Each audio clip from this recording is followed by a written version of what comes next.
ఏ శుభకార్యానికైనా శుభారంభం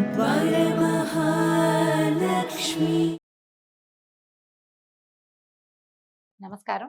మాఘమాసం 30వ రోజు పారాయణలోకి వచ్చాం. ఈరోజు అమావాస్య అండి. రేపటి నుంచి ఫాల్గుణ మాసం ప్రారంభం అవుతుంది. అయితే మాఘమాసంలో ఏకాదశి మహాత్మ్యము, క్షీరసాగర మథనము చివరి రోజు పారాయణగా చెప్పబడింది.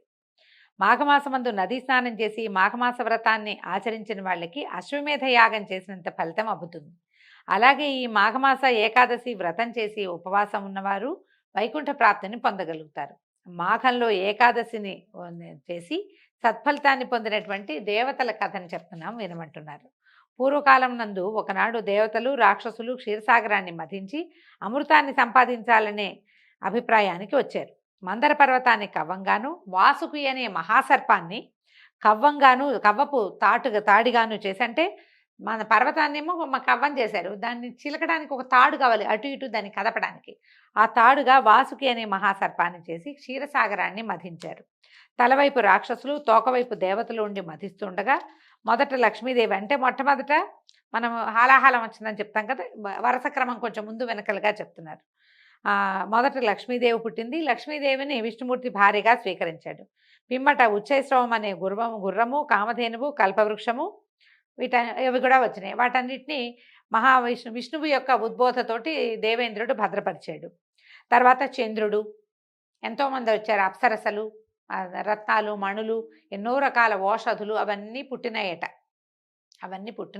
ఆ తర్వాత పాల సముద్రాన్ని ఇంకా ఇంకా మధించేసరికి లోకభీకరమైన ఘన తేజస్సుతో ఒప్పారేటువంటి అగ్నితుల్యమైన హాలాహలనే విషం కూడా బయటకు వచ్చిందట.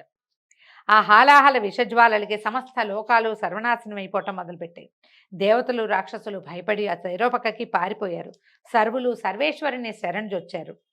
మహాప్రభు శంకర శరణ్ శరణు, హాలాహలం మమ్మల్ని అందరినీ హరిపోతోంది, నువ్వే మాకు శరణు, ఈ ఉపద్రవాన్ని ఉపశమింపజేసేవాడివి నువ్వే నాయన, కాబట్టి మమ్మల్ని రక్షించు సర్వేశ్వర అని పరిపరి విధాలుగా ప్రార్థించారు. బోళాశంకరుడైన సాంబశివుడు వారిని కరుణించి వెంటనే ఆ కాలకూట విషాన్ని తన కంఠంలో భరించాడు. దాన్ని ఇట్లా చేత్తో తీసుకొని దానిలో మింగేశాడట. అయితే ఇక్కడ కంఠం దిగకుండా కంఠంలోనే ఉంచుకున్నాడు. అందుకనే గరళకంఠుడు, కాలకంఠుడు, నీలకంఠుడు అయ్యాడు స్వామి. అయితే ఈ కాలకూట విషాన్ని పానం చేసినందుకు ఆయన కంఠం నీలంగా మారింది. అందుకే ఆయనకి నీలకంఠుడనే పేరు వచ్చింది. మరల దేవదానవులు అమృతం కోసం పాల సముద్రాన్ని ఇంకా ఇంకా మధించారనమాట. ఎంతగానో మధిస్తే అప్పుడు ఇక పాయస పాత్రని, అమృత పాత్రని ధరించి ఉన్నటువంటి ధన్వంతరి ఉద్భవించాడు. ఆయన పట్టుకొచ్చాడనమాట. ఒక చేతితోటి జలగని కొన్ని ఓషధులని పట్టుకుని వైద్యశాస్త్రాన్ని కూడా తీసుకొచ్చాడు తనతో పాటు అంటారు. దేవ వైద్యుడుగా చెప్పబడేటువంటి ధన్వంతరి ఈ పాల సముద్రంలో నుంచి అమృత భాండాన్ని చేతితో పుచ్చుకొని వచ్చాడు. ఈ అమృతం కోసం దేవదానవులు ఇద్దరు కొట్లాడుకోవటం మొదలుపెట్టారు. అంతటా శ్రీ మహావిష్ణువు ఏం చేశాడు, మోహిని అవతారాన్ని ఎత్తి వారి తగుని పరిష్కరింపదలిచాడు. వాళ్ళని పోట్లాట తగ్గించాలంటే ఏదైనా ఒక జిమ్మిక్ చేయాలి, ఒక ట్రిక్ చేయాలన్నమాట. ఈ జగన్మోహిని అందచందాల్లో మేటి, ఆమె అందానికి సరితోగలిగే స్త్రీలు ఎవరు లేరు. అతిలోక సౌందర్యవతి, తన మాయామోహన రూపంతో అందరినీ ఆకర్షించగలిగేటువంటి అద్భుత సౌందర్య రాశి ఆమె. ఆ రెండు సమూహాల మధ్యలోకి వచ్చి అమృతాన్ని నేను మీకిద్దరికీ సమానంగా పంచిపెడతాను, ఎందుకే అక్కర్లేని తగులాట, మీరందరూ ఒక వరుస క్రమంలో కూర్చోండి, అమృతాన్ని నేను పంచిపెడతాను, మీకు ఇష్టమేనా అంది. మహాద్భుత సౌందర్యవతి అయిన ఆమెను చూసి మాయామోహంలో మునిగిపోయినటువంటి దేవతలు దానవులు కూడా సరేనని ఒప్పుకున్నారట.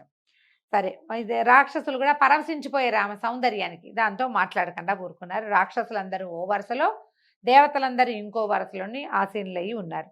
జగన్మోహిని రెండు భాండాలను తీసుకుని ఒక దాంట్లో సురణి, ఇంకో దాంట్లో అమృతాన్ని నింపి నర్తిస్తూ, మురిపిస్తూ, మైమరపిస్తూ, వయ్యారపు నడకలతోటి చిరునవ్వులు చిందిస్తూ రాక్షసుల్ని ఊరిస్తూ, సురణు రాక్షసులకి, వాళ్ళకి అర్థం కాకుండా సురణేమో రాక్షసులకి, అమృతాన్నేమో దేవతలకి పోయటం మొదలుపెట్టిందట. మందభాగ్యులైన రాక్షసులు ఇదేమీ గమనించకుండా ఆమె అద్భుత సౌందర్యానికి మురిసిపోతూ పరవశించటం మొదలుపెట్టారు. ఈ విధంగా రాక్షసుల్ని తన వలపు వయ్యారాలతో ఊరిస్తూ సురణి మాత్రమే అందించింది ఆ మోహిని. దేవతలకి అమృతాన్ని పోసేసింది. ఈ కనికట్టు గమనించిన రాహుకేతువులనే ఇద్దరు రాక్షసులు చాకచక్యంగా మాయా దేవతలుగా మారి దేవతల పంక్తిలో కూర్చుని అమృతాన్ని పానం చేశారు. రాహుకేతువులకు చేసినటువంటి ఆగడాన్ని కనిపెట్టినటువంటి జగన్మోహిని చక్రాయుధంతో వారి తలని నరికేసింది. వారి గొంతు నుంచి రక్తం ఈ అమృతం ఇంకా దిగనందున వారిద్దరూ చనిపోయారు. అంటే సగభాగం దిగిన వాడికేమో ముఖం పోయి కిందది, దిగని వాడికేమో ముఖం ఉండి కిందది లేకుండా అలా అయ్యాడని చెప్తారు. అయితే వీళ్ళిద్దరూ చనిపోయారు. ఈ మోసానికి రాక్షసులు దేవతలు గొడవపడ్డారు. చివరికి రాక్షసులు విసుగు పొంది అమృతం మాకక్కర్లేదు, మాకేం భయం లేదనుకుని వెళ్ళిపోయారు. శ్రీ మహావిష్ణువు మిగిలిన అమృతాన్ని దేవేంద్రులకు ఇచ్చారు. త్రిమూర్తులు ముగ్గురు అదృశ్యమైపోయారు. దేవేంద్రుడు అమృత భాండాన్ని భద్రపరుస్తుండగా 2 చుక్కలు విధివశాత్తు నేలరాలేట. అవి పడిన చోట 2 దివ్యమైన మొక్కలు మొలిచాయి. అవి ఏమిటంటే ఒకటి పారిజాతము, రెండోది తులసి. ఇలాంటి గాథ చెప్తారండి. మనకి తులసికి ఏం తెలుసు, మనకి బృందాదేవి, జలంధరుని భార్య అయినటువంటి బృందాదేవి తులసి వృక్షంగా మారిందని కూడా మనం చెప్పుకుంటాం. ఇదొక గాథ, ఇదొక రకమైన ఏమన్నా ప్రక్షిప్త గాథ అయ్యుండొచ్చు. ఇదో కొత్త గాథ అనుకుని విందాం. అయితే ఇది సత్రాజిత్ అనే మహారాజు వాటికి నీరు పోసి పెంచాడు. కొంతకాలానికి పారిజాత వృక్షం పుష్పించడం మొదలుపెట్టింది. అద్భుతమైన సువాసనలన్నీ వెదజల్లటం మొదలుపెట్టింది. ఒకనాడు దేవేంద్రుడు ఆ వైపుకు వస్తూ ఆ పారిజాత పుష్పవాసనకి పరవశించి ఒక పువ్వు కోసుకుని తన భార్య అయిన శచీదేవికి ఇచ్చాడు. మిగిలిన వాళ్ళందరూ కోరేసరికి మాకు కూడా కావాలని చెప్పేసరికల్లా ఆ రహస్యంగా ఈ తోటలోకి ప్రవేశించి పువ్వులు కోయటానికి వచ్చాడట. అంతకుముందే ఎవరో తమ తోటలోని పారిజాత పుష్పాలని అపహరిస్తున్నారని అనుమానం వచ్చిన సత్రాజిత్తు శ్రీ మహావిష్ణువుకు పూజ చేసి మంత్రించిన అక్షతలను పారిజాత పువ్వులపైనను వనమంతా చల్లాడట. దేవేంద్రుడు పారిజాత పువ్వులు తెంచుతూ ఉండగా అక్షింతల మహిమ వల్ల, విష్ణువు యొక్క ప్రభావం వల్ల మూర్ఛపోయాడట. ఆ సంగతి తెలిసినటువంటి దేవతలందరూ నారదుడిని బతిమలాడగా అప్పుడు నారదుడు కృష్ణుడి వద్దకు వెళ్ళి విషయాన్ని వివరించాడు. అంతా కృష్ణుడు తన మామగారైన సత్రాజిత్తు వద్దకు బయలుదేరాడు. ఇది ఎక్కడి గాథ ఎక్కడికి కలిపారో చూడండి. చిత్రమైన గాథగా ఉంది. మాఘమాసంలో చెప్పబడింది, విందామంతే.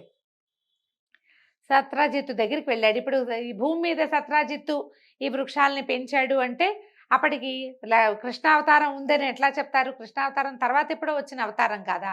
ఇలాంటి ప్రశ్నలు వేయకుండా వినేయాలి, పుకిటి పురాణమైనా సరే. అయితే ఈయన భక్తిపరాయణుడైన సత్రాజిత్తు తమ అమోఘమైన శక్తితో అలరాడుతూ ఉండేవాడు. భగవంతుడైన కృష్ణుడు అతడికి మహావిష్ణువు రూపంలో కనిపించి అతనికి వరప్రసాదం ఇచ్చి ఎన్నో రకాల వరాలిచ్చి అమృతతుల్యమైనటువంటి పారిజాత వృక్షాన్ని దానికి అర్హుడైన దేవేంద్రుడికే ఇప్పించాడు. అలాగే తులసిని తన సన్నిధిలో ఉండమని చెప్పగా నాటి నుంచి తులసి శ్రీ మహావిష్ణువు సాన్నిధ్యంలో ఆయనతో సమానంగా పూజలు అందుకోవటం మొదలుపెట్టింది. అందుకే తులసిని పూజిస్తే కనుక సర్వ సౌభాగ్యాలు సిద్ధిస్తాయి. అంటే అమృతం నుంచి తులసి జన్మించింది అని చెప్తున్నారనమాట. ఈ రకమైన గాథలు, ఎన్నో రకాల గాథలు మనం వీటిలలో వింటామండి. పుక్కిటి పురాణాలుగానే మనం వీటిని చెప్పుకోవాలి. అయినా కూడా తులసి చెట్టు పారిజాత వృక్షము సమానమని, ఇవి రెండు అమృతం నుంచి జన్మించినాయని, మధ్యలో సత్రాజిత్తు ఎటా వచ్చాడు అనే ఒక అనుమానం ఉంటుంది. కానీ మనకి అయినా కూడా ఈ రెండు అమృతతుల్యమైనవి. ఆ స్వర్గంలో పారిజాత వృక్షం దేవతల్ని మెప్పిస్తుంటే భూలోకంలో మన తులసి చెట్టు మన ఊరికే చాలా సులువుగా పెరుగుతుంది. పారిజాతంతో సమానమైన చెట్టుగా తులసిని పూజించండి అని చెప్పటమే ఈ కథ యొక్క ఆంతర్యం. ఈ కథ చెప్తూ మాఘంలో తులసి పూజ చేసినా కూడా విష్ణు పూజ చేసిన దాంతో సమానం. మాఘమాసంలో తులసి చెట్లు పెట్టుకోవచ్చు, ఎవరికైనా దానం ఇవ్వచ్చు. అవన్నీ కూడా అమృతాన్ని దానం చేసిన ఫలితాన్ని కలగజేస్తాయని పురాణంలో చెప్పబడింది.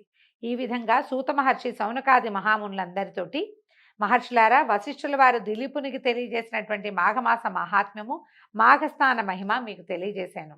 మీరు తలపెట్టిన పుష్కరయజ్ఞం కూడా పూర్తిగా వచ్చింది. కాబట్టి సర్వులు మాఘమాస వ్రతాన్ని, నదీ స్నానాలను నియమనిష్టలతో చేసి ఆ శ్రీహరి కృపకి పాత్రులు కండి. మాఘమాసపు చివరి రోజుల్లో వచ్చేటువంటి మహాశివరాత్రి పర్వదినాన్ని కూడా ఎల్లరూ నదీ స్నానం చేసి మహాశివరాత్రికి ఉపవాసం చేసి జాగరణ చేసి మరునాడు మళ్ళీ నదీ జలాలతో స్నానం చేసి మాఘమాస వ్రతాన్ని పూర్తి చేయండి. శ్రీమన్నారాయణుడికి పూజలు జరపండి, విష్ణాలయాల్ని దర్శించండి.